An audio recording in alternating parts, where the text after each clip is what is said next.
Friends, एक बार फिर आपके सामने एक प्रेजेंटेशन लेके हाजिर हैं और जैसा कि आप स्क्रीन पे देख सकते हैं कि आज की प्रेजेंटेशन का टॉपिक जो है कि how to increase the RAM of your PC of Windows.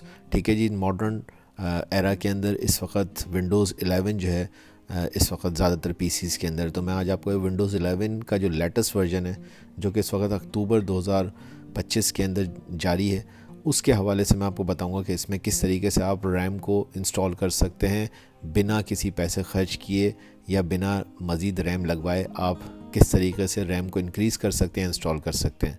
ठीक है जी, बिल्कुल काम करेगा ये, आप बेफिक्र रहिए। आपके लैपटॉप के अंदर अगर 4 GB रैम है तो ये उसको आराम से जो है 12 GB के अंदर कन्वर्ट कर देगा और आप आराम से बिना किसी पैसे खर्च किए अपने विंडोज़ पीसी को बहुत अच्छे से इस्तेमाल कर सकते हैं।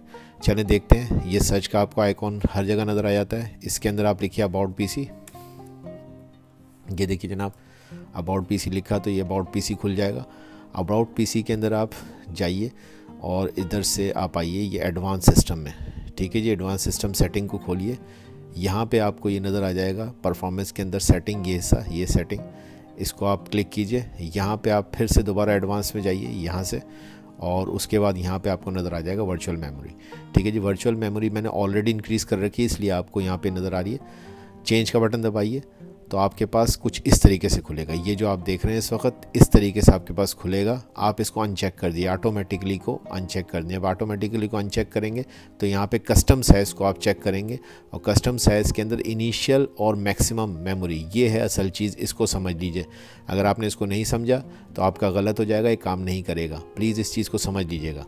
देखें, कैलकुलेटर को खोलिए, GB को आपने कन्वर्ट करना है MBs के अंदर। ये इनिशियल साइज़ उसने आपसे MBs के अंदर मांगा। आप करेंगे ये कि आपकी जो रैम है, लेट सपोज 8 GB है, 4 GB है, 6 GB है, जो भी है, उसको आपने ज़रब करना है 1024 से, और उसके बाद आपने उसको ज़रब करना है, मल्टीप्लाई करना है 1.5 से। ठीक है जी, उसके बाद जो भी रकम आती है वो आपने इस जगह पे इनिशियल साइज़ के अंदर डाल देनी है।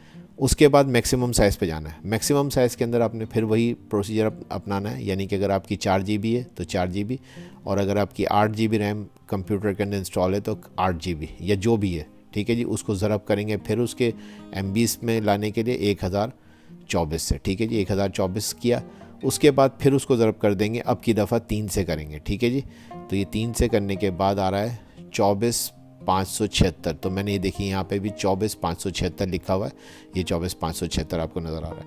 ठीक है जी, बस ये आपने लिखना है और उसके बाद ये सेट का बटन आपने दबा देना है। सेट का बटन दबाने के बाद आपने ओके करना है। ये मैं कर रहा हूँ ओके क्योंकि सेट में इसलिए नहीं दबा रहा हूँ कि ऑलरेडी मैं इसको सेट कर चुका हूँ, तो इसलिए मुझे ज़रूरत नहीं है। आप लोग सेट का बटन दबाने के बाद फिर आप ओके करेंगे तो ये इस याद रखिएगा, ये ब्लू पोर्शन ये C वाला होना चाहिए। ठीक है जी, ये ऐप्स या एजुकेशन इस पे नहीं होना चाहिए, जो भी आपके पास हो रहा है C ड्राइव के अंदर ही होना चाहिए। ठीक है जी, इसके बाद आप ओके करेंगे और फिर से एक दफ़ा ओके करेंगे और फिर से आप ओके करेंगे, ये आपका काम कंप्लीट हो गया है। ठीक है जी, कैलकुलेटर को बंद कर दें और इसको भी बंद कर दीजिए और अब आप अपने पीसी को रीस्टार्ट करेंगे। जब आप रीस्टार्ट करके दोबारा से अपने कंप्यूटर को ऑन करेंगे तो आपके कंप्यूटर के अंदर अब परफॉर्मेंस बढ़ जाएगी। ये गारंटी है, बिल्कुल गारंटी है कि आपकी परफॉर्मेंस बढ़ जाएगी। आपको मज़ीद रैम लगवाने की ज़रूरत नहीं है, वो 3 गुना हो चुकी है। यानी कि अगर 8 GB है तो 24 GB हो चुकी है। ठीक है जी, और अगर 4 GB है तो 12 GB हो चुकी है। ठीक है जी, तो ये आपका काम करेगा। इसी फार्मूले को लिखिएगा, इसके अलावा लिखेंगे तो फिर ये काम नहीं करेगा। ठीक है, थैंक यू वेरी मच।